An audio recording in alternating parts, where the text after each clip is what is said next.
오늘 이제 우리가 제주에 대해서 제주를 4.3을 알면 사실은 학살사건 모든 걸 아는 거나 마찬가지입니다. 제일 잘 정리되어 있고 제일 명확하고 기록도 또 여기는 다 보상도 받고 또 나라의 대통령이 사과도 했었고 다 된 거죠. 너무 감사한 곳이죠. 그래서 이곳에서 이 일이 시작되는 것이 너무 또 좋은 일이고 1947년에 이제 제주 3.1절 기념식에서 관덕정 앞에서 행진하는 군중 사이에 어린아이가 기마 경찰에 말바꾸에 치여서 쓰러졌는데 경찰이 이제 아무 조치 없이 지나간 거예요.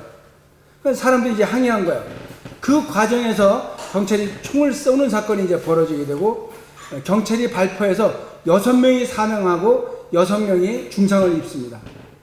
그러니까 이제 경찰은 이제 정당방위라고 주장하게 되고 제주 이제 민전이 있었는데 제주 민전이 3월 10일부터 1일날 벌어지고 10일 뒤에 총파업에 돌입하게 되는 거예요.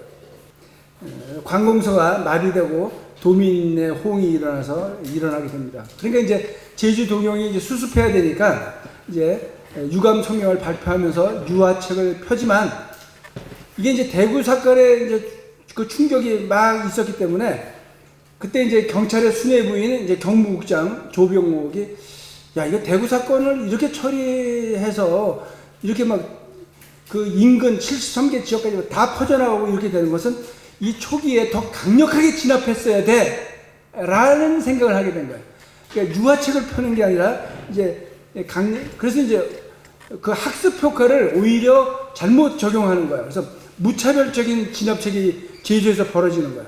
그러니까 제주가 너무 막 강경책이 이제 들어옵니다. 그것을 위해서 육지가 조건이 좋아요. 섬으로 갇혀져 있기 때문에 진압하기가 좋은 거예요. 그래서 이제 본보기를 보이기 위해서 제주에서 이제 경찰 400명이 들어옵니다. 이제 들어오고 경찰이 오면 누가 따라 들어오죠? 우익 청년단이 따라 들어와요. 그래서 이제 여기서 서북 청년단이 이제 악명을 떨치게 되는 거예요. 그래서 그들이 들어와서 본보기로 무자비하게 막 폭력을 또 테러를 자행하기 시작해요. 그러니까 거기에다가 이제 경찰병력이 다 들어오는데 또 똑같습니다. 이번엔 1946년에 제주에 그러니까 46년은 다 흉작이에요. 다 흉작이었는데 45년은 풍작이었고 여기가 보리가 대흉작입니다. 여기. 보리 갖고 먹고 살아야 되는 제주도가 그리고 여기는 주식이 보리 감자였어요. 주식이. 근데 똑같이 이제 미국의 그 미군정의 곡물 수집 정책이 흉년에 시달리는 도민들 막 다 괴롭혀가지고 그해 추국 수집량이 제주도 기록이 104%입니다. 그러니까 초가 달성해요. 흉작이었는데. 그러니까 얼마나 무자비하게 공출해 갔는지는 이제 알 수 있는 거죠. 실적으로 올렸다고 이제 이게 과시하게 되는 거야. 이 서북 청년단이라는 사람들은 어저께 이제 말씀드렸잖아요. 황해도, 평안도 지역에 중산층 이상의 사람들, 거기는 또 기독교인들이 많았고, 지주층도 많았고, 부유했고, 또, 상경제가 있었고, 그러니까 거기 사회 경제적 기득권을 가진 사람들이 그걸 다 박탈당한 거예요. 박탈당하고 월남에서 이 땅에 사니까 공산주의를 극도로 싫어하는 거죠. 그러니까 공산주의 냄새가 나면 이 사람들은 참지 못하는 겁니다, 이제. 그런 사람들이 들어왔어요. 근데 당시의 제주도 상황은 뭐냐면 평양은 동방의 예루살렘이지만 제주는 동양의 모스크바입니다. 그게. 이 제주는. 왜냐면 여기 제주가 그런 활동하기 좋은 곳이었어요. 섬이었고. 그 다음에 이 제주도는 원래 섬 사람들이 배타적이잖아요. 이제 그럴 수밖에 없는데 이미 여기는 신축밀란이라 그래서 한번 큰 난을 한번 겪습니다. 그게 이제 나중에 이재수의 난이라는 영화로 만들어지는 거예요. 그러니까 제주 밀란이라고 그러죠. 1901년에 그게 이제 천주교 신부들하고의 관계 속에서 벌어져서 막 여기 반란 사건이 일어나는 거죠. 그래서 이미 그때 제주도 사람들이 많이 죽습니다. 대학살이 일어납니다. 정부군에 의해서. 그러니까 제주는 이미 그런 학살의 경험이 있었던 곳이에요. 근데 이게 이제 제주 4.3 때 또 한 번 서북 청년단들이 막 외부에 들어왔는데 이들이 뭐야? 기독교인들이에요. 그러니까 이분들은 이 사람들 눈에는 천주교나 기독교가 큰 차이가 없는 거거든요. 일반 사람들한테는. 우리한테 불교나 원불교가 똑같습니다. 그분들 화내죠. 똑같습니다, 이게. 그러니까 한번 천주교한테 그렇게 당했는데, 아, 이번에는 기독교야? 이렇게 된 거예요. 그래서, 그냥 그분들에게는 이 종교를 가진 사람들은 그냥 이거는 외부 사람, 압제자, 그게 사실 제주에 지금도 그 정서가 남아있지 않아? 이런 겁니다. 그런 와중에 이제 50선거가 1948년 50선거가 정말 중요합니다. 그리고 미 군정도 이게 중요했고 이승만 입장에서도 이거 굉장히 중요한 거잖아요. 이때 이제 이렇게 하고 대통령이 되느냐 마느냐 뭐 이제 이런 건데 1948년 근데 제주는 선거를 완전히 보이콧합니다. 그리고 유일하게 그때 선거를 치르지 못하는 게 이 제주도예요. 그러니까 1948년 드디어 1년이 지났죠. 47년 3일절로부터 새벽 2시 한라산 중어리 오름마다 이제 봉화가 막 타오릅니다. 이때 이제 김달삼과 350명 이게 순수 빨갱이들입니다. 말하자면 350명. 그러니까 남로당 제주도당에 50명의 무장대인데 사실은 이들이 무장대라서 무장대지만 그들의 무기를 보면 사실은 형편없습니다. 뭐 소총 몇 자루, 뭐 수류탄 몇 개, 인원만 많은 거예요. 이게 어쨌든 이들이 이렇게 일어나고 이들이 이제 내세우는 게 이제 단정 반대, 단독 정부 안 된다. 단독 정부를 하기 위해서는 이런 선거하는 거 이거 안 된다. 근데 그것을 누가 조종했느냐? 미국이다. 그래서 반미 투쟁이 일어납니다. 이게 이제 세 가지 이렇게 일어나는 거야. 근데 이제 이게 최저지할 수 있는 반공국가를 세우는 게 이제 그 당시 이제 소련하고도 다 결렬이 되고 그래서 이미 북한은 뭐 김일성을 중심으로 해서 나라가 세워진 상태고 이 남한은 미군정이 여기다가 이제는 마지막 선택으로서 임시정부를 만드는 것 그것도 반공주의를 최우선으로 내세우는 자유민주 자본국가를 세우는 게 이 자본도 굉장히 중요한 거거든요. 왜냐하면 미국의 계획은 일본과 한국을 해서 자본시장을 일으켜야 됩니다. 그러니까 이런 것들이 이제 같이 맞물려서 이제 일어나는 건데, 이게 이제 제주의 요 350명 때문에 좌절되는 위기에 오니까 이건 뭐 반드시 막아야 되는 거죠. 그러니까 제주도 사람들로서는 선택이 두 가지밖에 없는 거잖아요. 그때 그래서 일본으로 제주도 사람들이 많이 건너가잖아요. 오사카 같은 데 가면 제주 신 정말 많이 만나고 지금도 많이 만납니다. 나는 제주에 왔습니다. 이런 사람들 많아요. 그러니까 밀항입니다. 제주로 가는 밀항. 그러니까 두 가지 길이에요. 한편은 일본으로 밀항해서 가든지 한편은 어디예요? 한라산밖에 없잖아요. 산으로 들어가는 것밖에 없는 거예요. 방법이. 그러니까 밀항하느냐 산으로 가느냐 이제 이런 거죠. 그때 이제 정부에서는 강정책을 계속 펼쳐야 되니까 우익 강성 인물이 이제 유해진 제주도지사로 부임합니다. 그러니까 이제 이 사람은 다 이제 제주도 사람들 다 어떤 사람들을 바꾸냐면 본토 사람, 북한 출신 사람들보다 제주도 행정을 다 그 사람들로 채워요. 그러니까 제주도 사람들은 일단 다 제거되기 시작하는 거죠. 그런 사이에 선거를 치르지 못하게 되고 대한민국 정부는 8월 15일 날 이제 들어가게 되죠. 이제 그때까지 소강 사태에 있었어요. 일단 정부가 세워지는 게 중요하니까. 그럼 이제 대한민국 정부가 세워졌습니다. 이제 어떻게 되겠어요? 전국은 평온하잖아요. 남은 건 제주도 하나잖아요. 제주도 350명. 대한민국 정부 대 이 350명의 전쟁이 벌어지기 시작하는 겁니다. 이게 제주 4.3 사건이에요. 이때 일어나는 이 김달삼 이제 저 평화공가도 이 사람이 있는데 김달삼의 나이가 23살에 불과해요. 23살 청년이 여기 남로당 제주 도당의 사령관입니다. 이 친구가 다 이끌어 가는 거예요. 그래서 경찰과 서청에 대해서 전쟁을 선포합니다. 그리고 이제 350명이 워낙 똘똘 뭉쳐 있으니까 우리가 해낼 수 있을 거야. 그런데 그 뒤로 수많은 병력이 들어올 것이라는 거는 국방경기대도 들어오고요.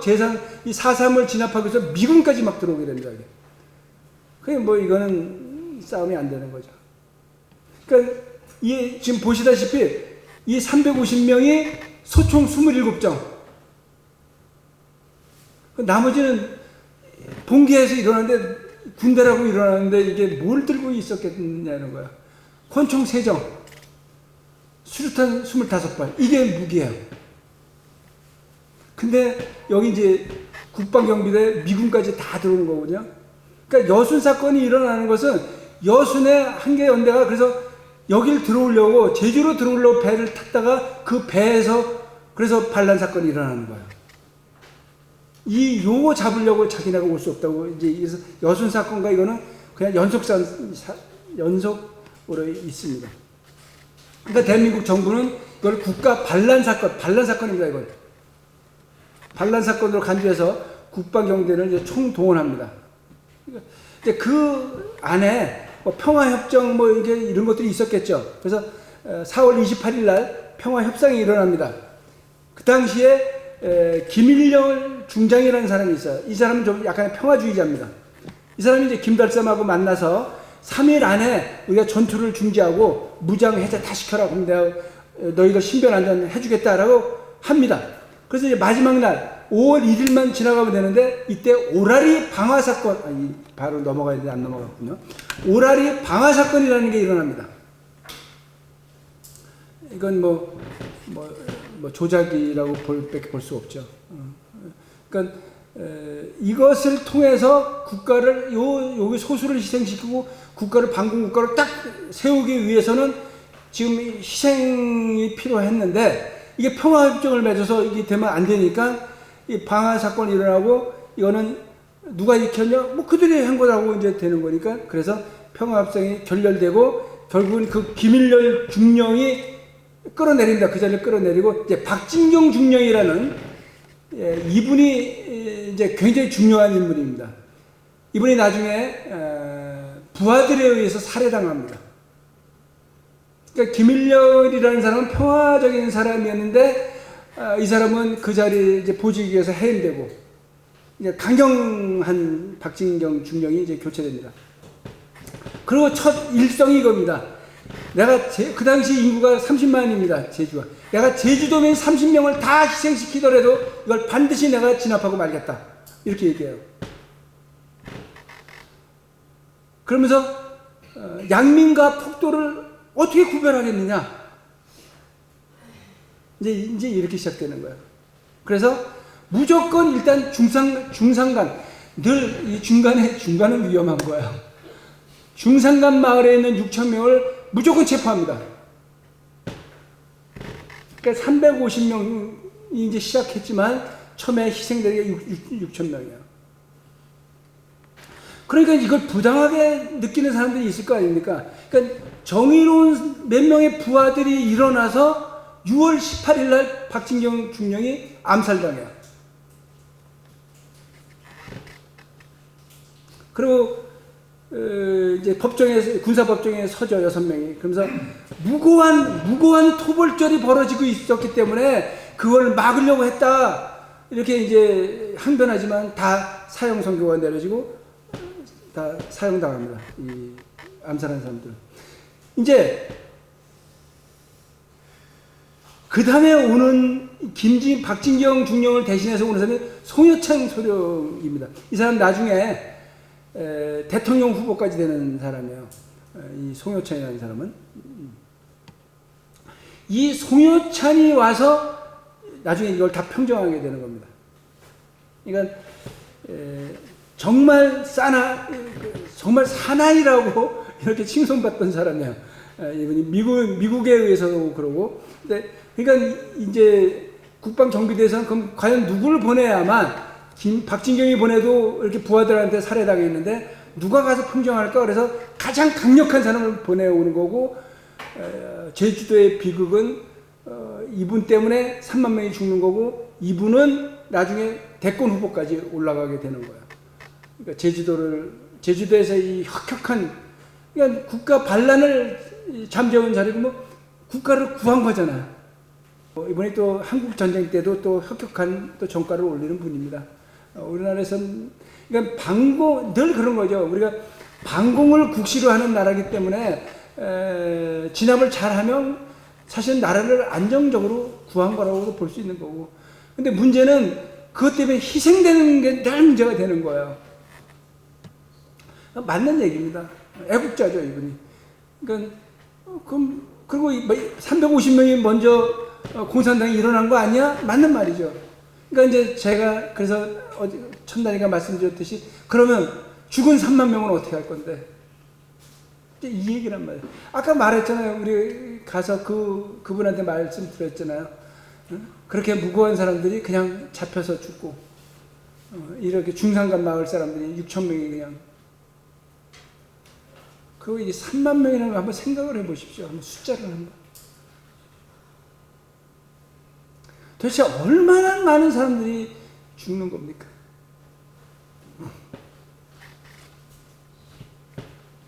그러니까 이거는 대량 학살극이라고 얘기해야 되죠. 대량 학살극. 그리고 이제 제주도 경비사령부라는 게 생기는데, 사령관은 이제 대령이 옵니다. 김상경 대령이라는 사람이 되고, 이제 부사령, 그냥 놓은 거죠. 위에 놓고, 실제적인 일은 이제 부사령관인 송효찬 소령이 이제 다 이걸 진압합니다. 그래서, 그리고 이제 제일 먼저 하는 게 육지와 완전히 고립을 시킵니다. 모든 배, 이런 것들은 이제 이 여행 증명제, 당국에서 여행해도 된다는 여행 허가를 찍어주지 않으면 되질 않으니까 밖으로 나가지도 못하고 외부에서 들어오지도 못합니다. 제주는 이게 뭐 다 막으면 끝이죠. 그럼 그 당시에는 밀항도 못하는 거잖아요. 이제 이런 모든 것이 이제 다 고립무원이죠. 고립무원. 그나마 섬인데. 그러고 이제 또 해안선으로부터 5km, 해안선부터 5km 이외의 지점은 무어가 통행이 안 돼요. 그러니까 밖으로 나가는 것도 안 되고 5km 이 안에서도 통행이 금지되죠. 이제 이거 그러면 뭐 꼼짝없이 뭐 다 잡히는 거죠. 뭐 다 통제에 들어가는 거죠.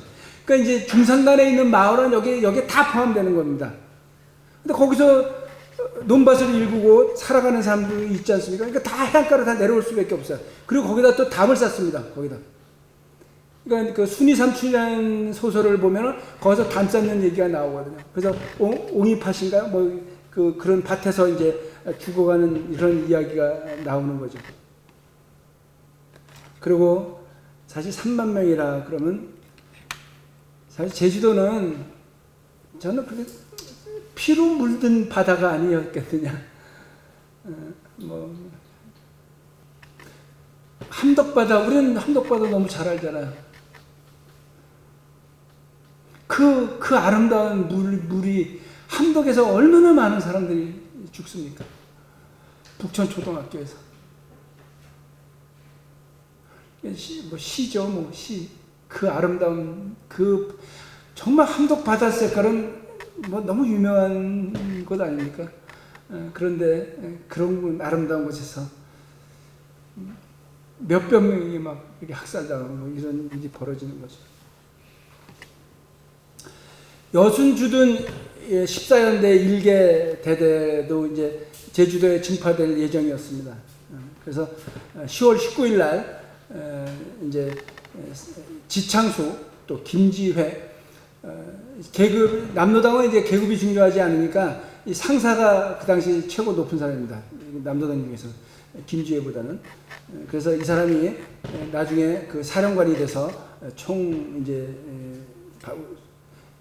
반란 사건이라고 볼 수 있는 이제 그런 무장 반란 사건을 일으키는 사건이 발생합니다.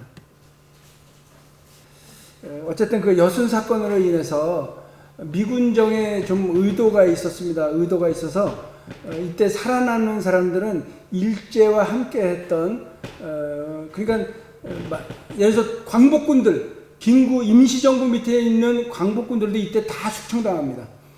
그리고 일제시대 때 부역했던 만주군 출신들, 이들이 이제 대한민국 군대를 다 장악하게 되는 게 이 여순 사건을 통해서입니다.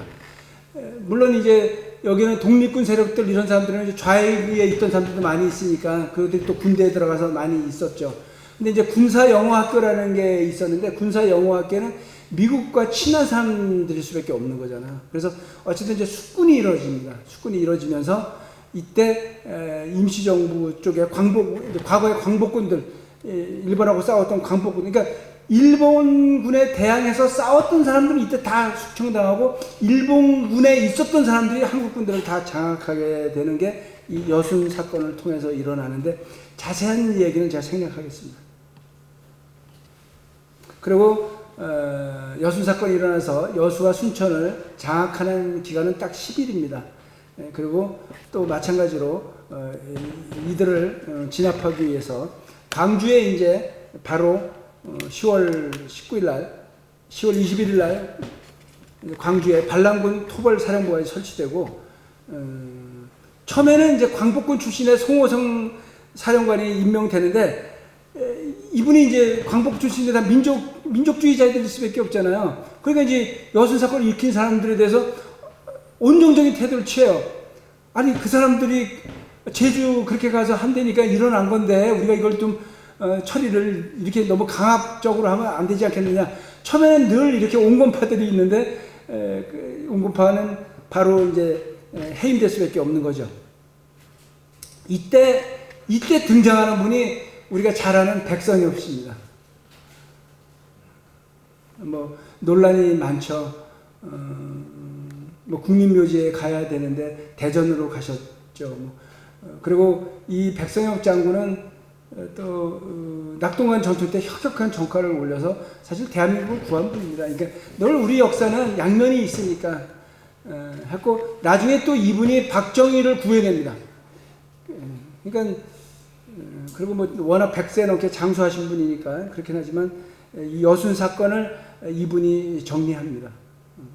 그래서 어쨌든 그러면서 이분은 이제 일본군 출신이었기 때문에 아까 말씀드리듯이 이제 그렇게 하고 10일 만에 뭐 여수 순천이 다 진압돼서 돼요. 근데 이제 군대를 진압한 거는 이제 늘 뭐 강력한 군대를 진압하니까 됐는데 또 제주 사건과 똑같은 일이 또 벌어지는 거예요. 거기는 이제 일반 무고한 시민들이 동조했느냐 안 했냐, 제가 원래 쟤를 찬성하던 사람이다 아니라고 이때 이제 손가락 재판이라는 게 벌어지는 거예요. 여순 사건에서. 그러니까 누가 가서 쟤 하면 이제 여기 열애되면 이 사람들은 죽는 겁니다. 넌 살고. 그러니까 군대, 교회 잘 다니면 사는 거예요, 이때. 경찰, 군대, 이건 뭐 무조건 사는 거죠, 이제. 그러니까 그 거창 사건 때 요번에 제가 가서 우리 이제 가서 만날 분입니다. 우리 이제 가이드 해주실 그분이 소설에 나오는 그 주인공의 후손이에요. 너무 놀랐어요.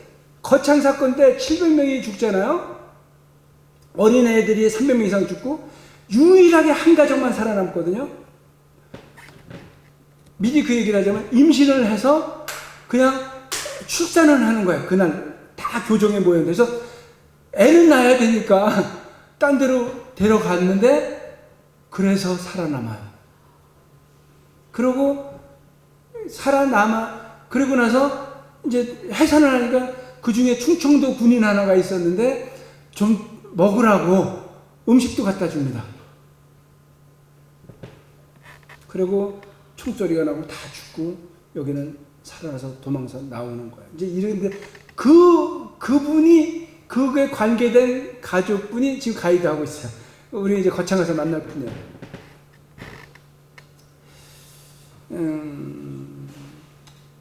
이제 늘 이제 그렇듯이 이제 죽고 사는 문제가 어떤 사람에 대해서. 그러면 이제 손가락질할 때 뭘 하겠어요? 제가 아까 그 소설, 밤에 는 소설 얘기했듯이 원한이 있고 나한테 밉보이고 이러면 뭐 죽는 거죠. 그러니까 이런 일들이 재판이 있었겠습니까? 그리고 이제 나중에 제가 말씀드리겠습니다. 그분은 좀 자세하게 말씀드릴 한 분이 있기 때문에 여순 사건 때 가장 잔인했던 것은 그분이 그냥 총이나 이런 걸 사용하는 게 아니라 일본 돌을 가지고 전부 목을 쳐서 죽입니다. 굉장히 잔인한 일이 벌어져요. 그러니까 이 싹을 잘라야 되는 거니까. 이게 나중에 한국전쟁 때 씨를 말리는 전쟁으로 가는 거야. 우리 그런 얘기, 저 씨가 나빠서 그래. 뭐 이런 얘기 하잖아요. 이제 이런 일들이 제주 지나면서 여순에서 이제 정점을 찍습니다. 이게. 당시 라이프지가 기자에 의해서 미국 라이프지 뭐 워낙 유명한 거잖아요. 이곳에서의 폭동을 진압했던 정부의 군대가 반란자들의 잔악행위와 같은 짓에 야수성과 정의를 무시한 태도로 오히려 그들보다 더한 보복행위를 자행하고 있다. 이거죠. 뭐 어디서 반란을 일으켜 다시는 반란이 나오지 않도록 싹을 자르겠어. 이런 거죠. 뭐.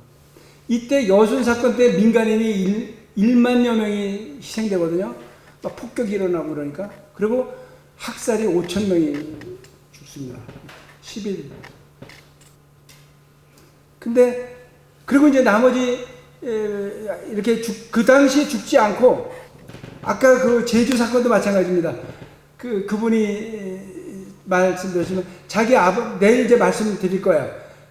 자기도 유족이 아까 양성우 처장님이 그분도 유족이에요. 그분은 아버지가 어디서 돌아가셨는지 알 수가 없는 거예요. 아버지는 돌아가셨는데. 근데 나중에 밝혀졌어요. 나중에 그 대구 형무소에서 문서가 발견된 거예요.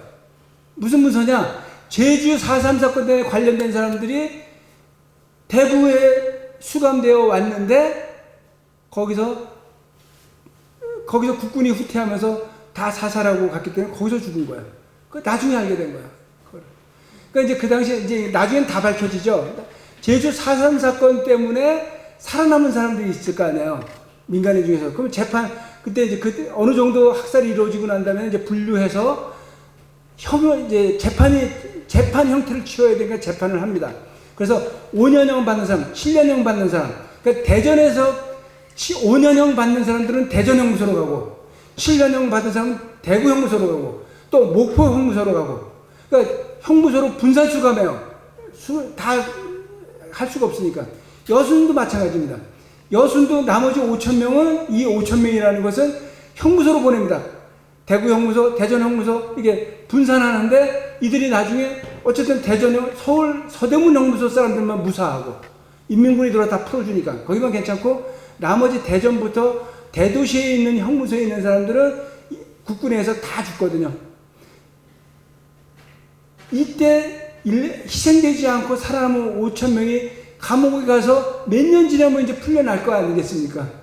근데 몇 년 풀려나기 전에 한국전쟁이 50년에 일어나니까 1년 뒤, 2년 뒤에 일어나니까 다 죽게 되는 거야.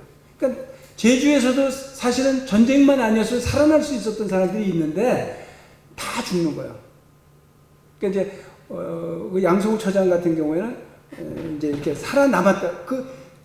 기껏 살아남아서 재판받고 감옥으로 옮겨졌다가 형무소로 옮겨졌다가 거기서 죽는 사람들입니다. 이게 이제 똑같은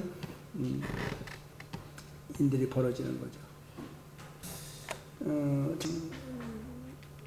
참 이거죠. 우리 사회를 참 나쁘게 만든 게 뭐냐? 이 흑백 논리잖아요. 너 흑색이야, 백색이야.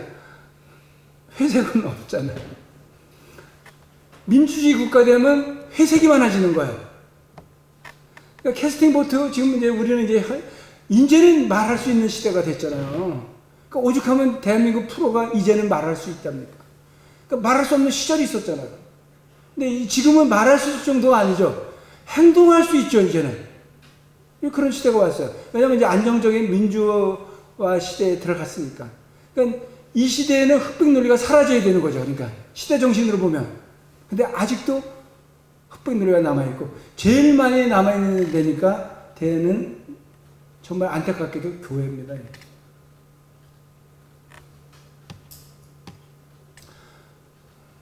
제가 지난번에 한번 우리 카톡방에서 NCC 갔다라고 해서 제가 그때 한번 너무 화가 난 적이 있었어요.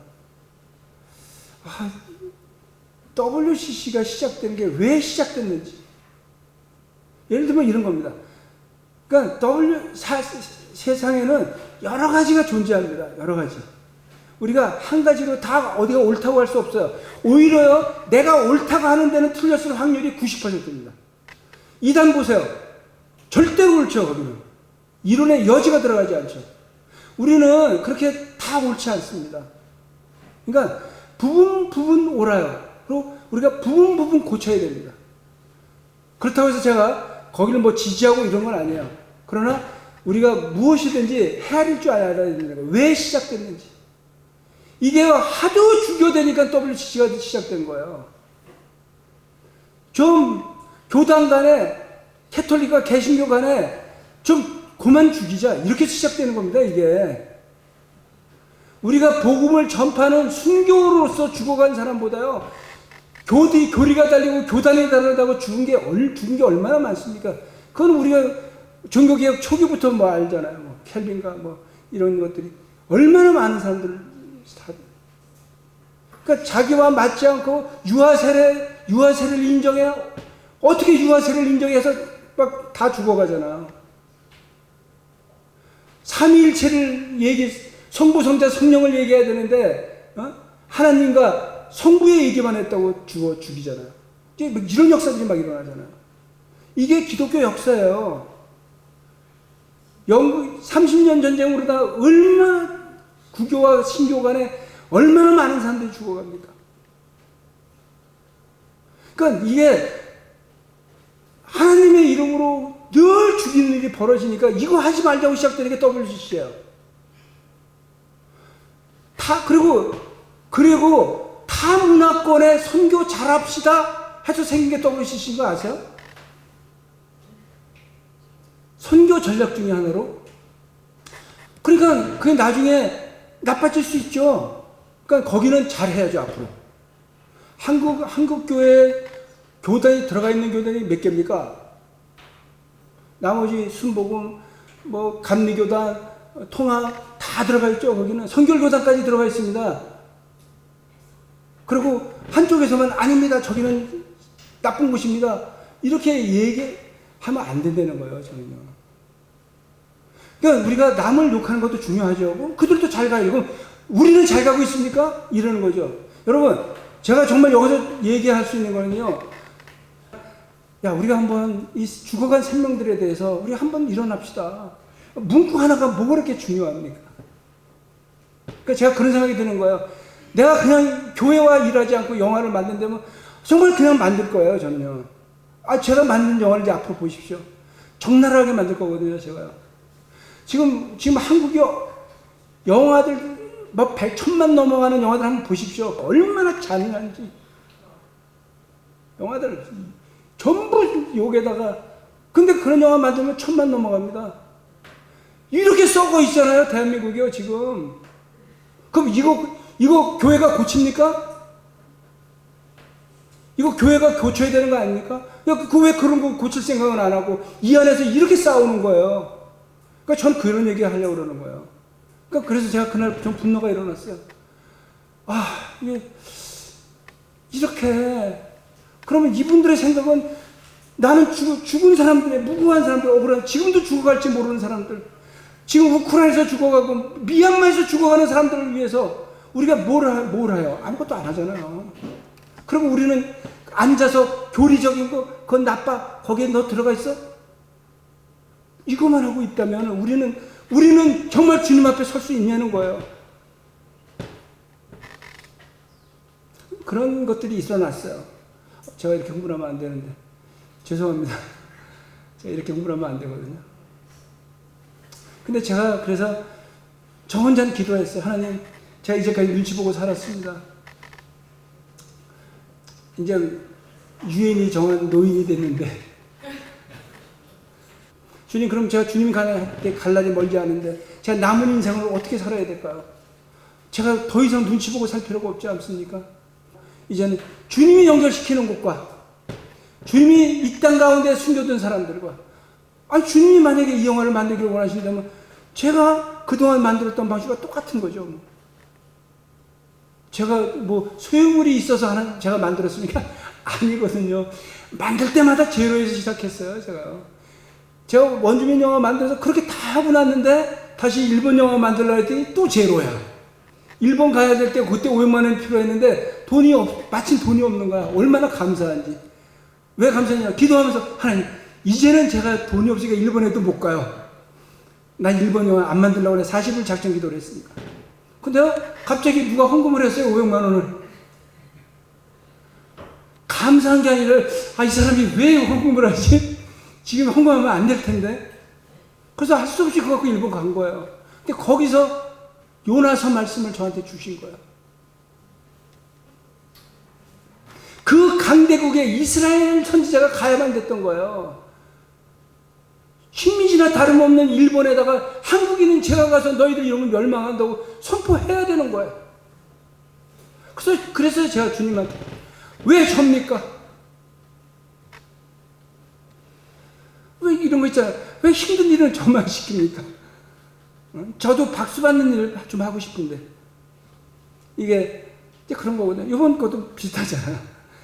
그러니까 여러분, 제가 이렇게 정말 호소하는 거는, 여러분들 한번 자신을 점검해 보시고 흑백 논리에 젖어 있다면 거기서 run! 도망치십시오. 빠져나와야 됩니다. 거기서. 저거는요 정말 우상숭배입니다. 저거는.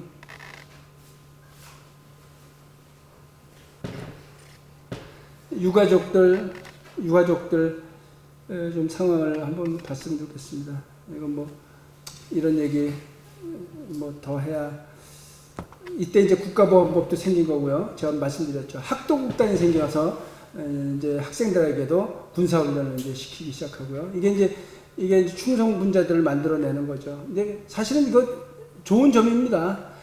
우리는 뭐 어쨌든 북한이라는 공산주의와 우리는 대척하고 있고, 어쨌든 교회가 공산주의를 지켜내는 마지막 보루 아닙니까? 그러니까 뭐 여순 사건 때문에 이 빨갱이란 말이 생겨나요. 우리나라에 이제 이 단어가 이때 생깁니다. 빨치산도, 왜냐면 여순 사건이 일어나고 나서 그 여수 순천 사이에 가까운 데 산들이 있습니다. 그 산으로 이제 남은 사람들이 이제 숨어 들어가기 시작하고 이제 빨치산 활동을 하기 시작합니다. 이게 이제 그랬고요. 제가 이제 하고 싶은 얘기는 유가족들이죠. 오늘 보셨잖아요. 그 두 분 다, 그 다음에 오늘 우리한테 말씀해 주신 그 세 분이 다 유가족들이에요. 제주 4.3 사건의 유가족들인데 멀쩡하잖아요. 우리의 따뜻한 이웃 아니에요, 그분들. 우리랑 함께 살아왔고 다 대한민국 주민등 국적 갖고 있던 분들이. 근데 그분들은 늘 감시를 받았어요. 이게 연좌제가 폐지된 게 1980년대에 와서 폐지되거든요. 그런데 폐지되고 나서도 계속해서 작동합니다, 이게. 제도는 없어지지만. 그리고 정말 자유로워지는 거는 1993년이에요. 김영삼 정권이 들어서면서. 그러니까 휴전 1953년에서 1993년까지 40년 걸립니다. 그게 독재가 그렇게 되는 거고, 너무 감사한 것은 여러 가지가 있지만 김영삼이라는 야당의 당수였던 사람이 어쨌든 3당 합당을 하면서 들어가서 보수 정권의 대통령이 됐다는 것은 저는 하나님의 계획이었다고 생각해요. 그래서 그가 진보 정권에 들어가서 이런 개혁을 이뤄냈다고, 하나의 개혁도 이뤄내고 막 실명제 이런 거 사실 김영삼 대통령이 한 게 많거든요. 그러니까 기독교인 장로로서 교회가 얼마나 좋아했습니까 그때. 나중에 이명박 대통령이 되는 것도 사실 김영삼 대통령 덕분인 것도 있죠.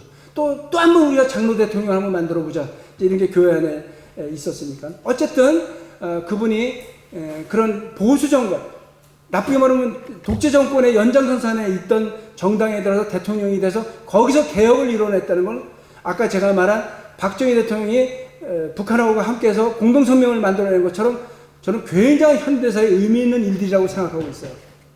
이것이 우리 후손들에게 언제든지 우리가 좋은 쪽으로 갈 수 있는 여건을 만들었다고 생각해요.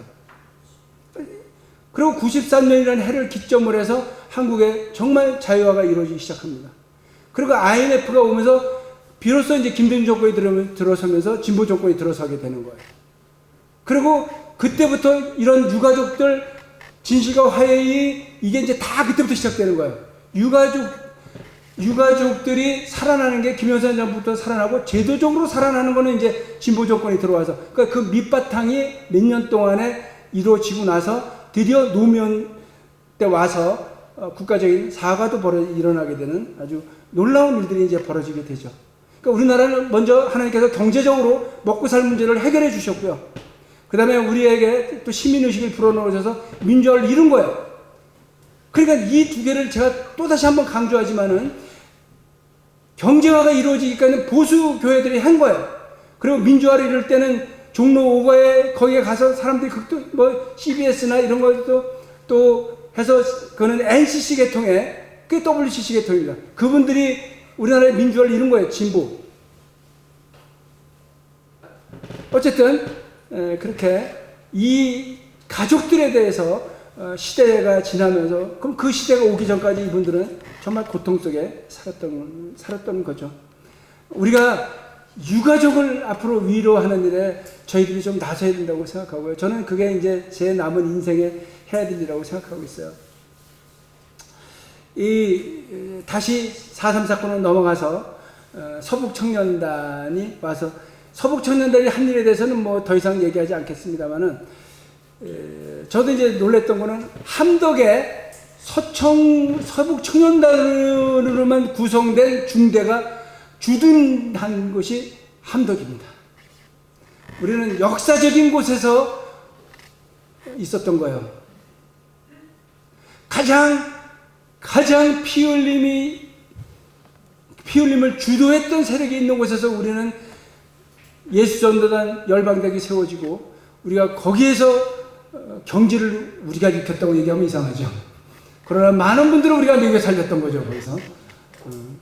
그러면서 지금 함덕이 너무 호화로운 곳으로 변했더라고요. 어쨌든 서천중대가 그쪽에 있었습니다.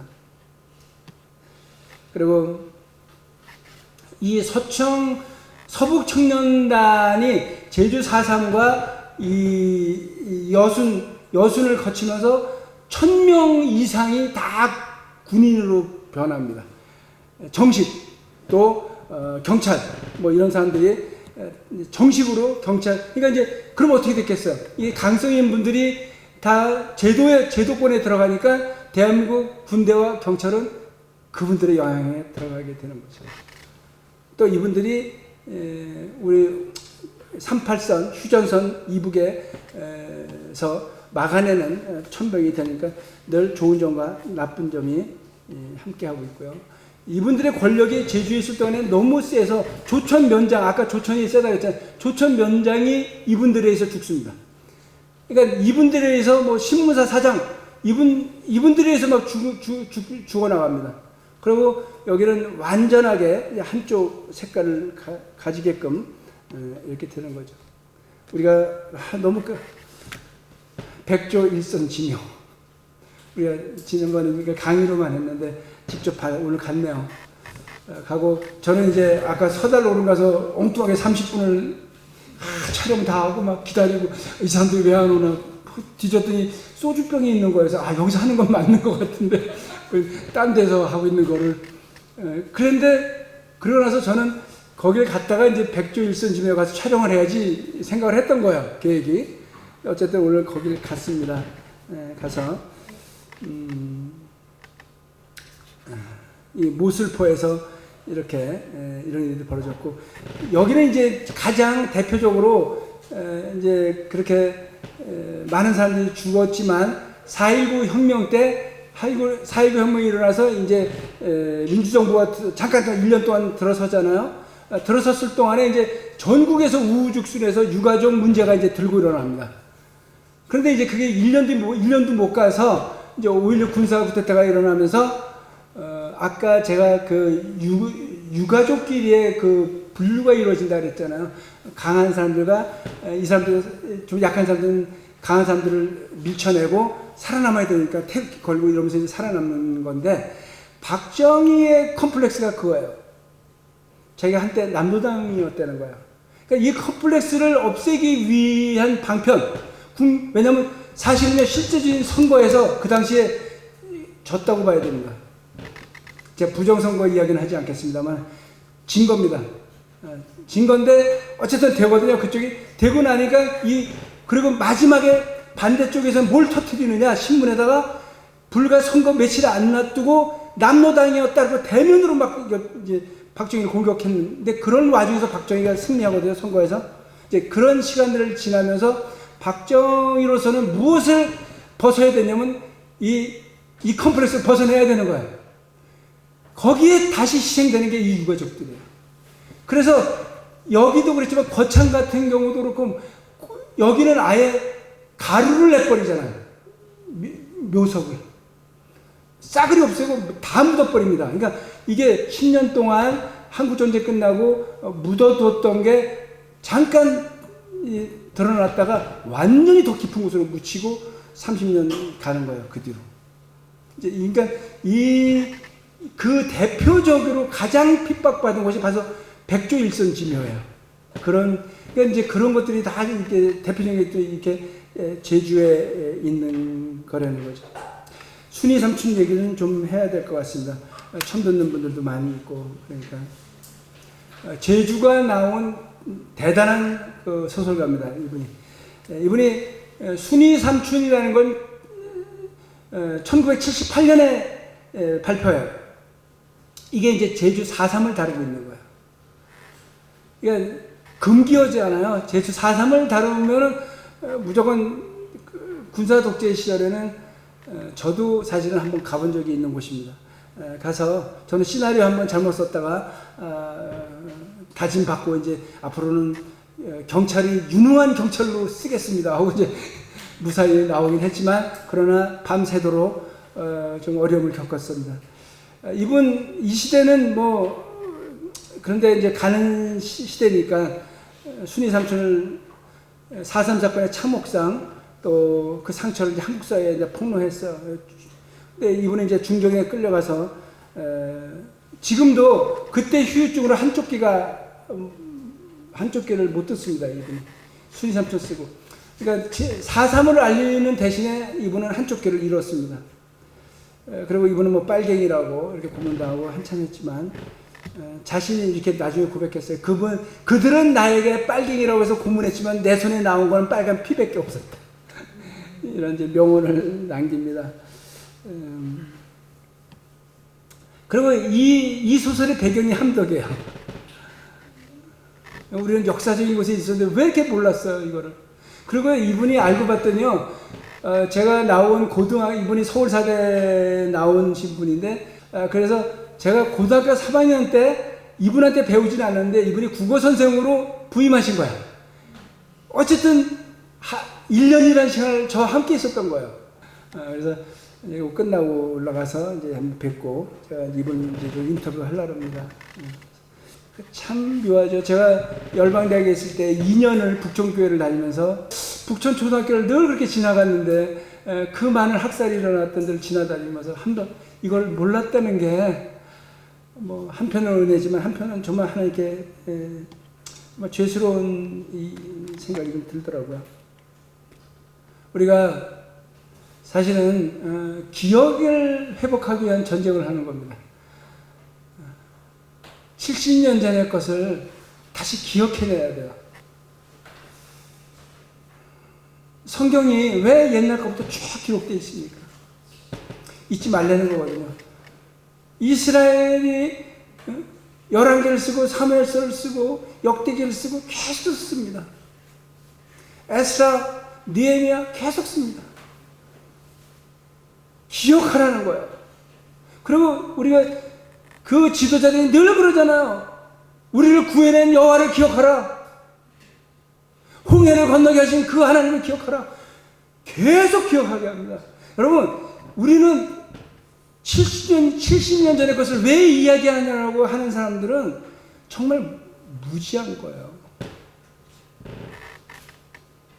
여러분, 세상은 이순신 장군을 만들어서, 영화를 만들어서 1000만 명, 2000만 명이 가는 영화들을 만들어내잖아요. 기억하면 돼. 우리는 더 기억해야죠.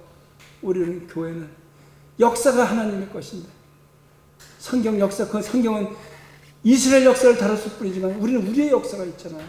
각 민족마다 역사가 있잖아요. 그럼 우리가 우리 역사를 기억하지 않으면 어떻게 하겠어요? 초창기에 한국의 역사를 기록하고 알린 사람은 다 크리스천이라는 거 아십니까?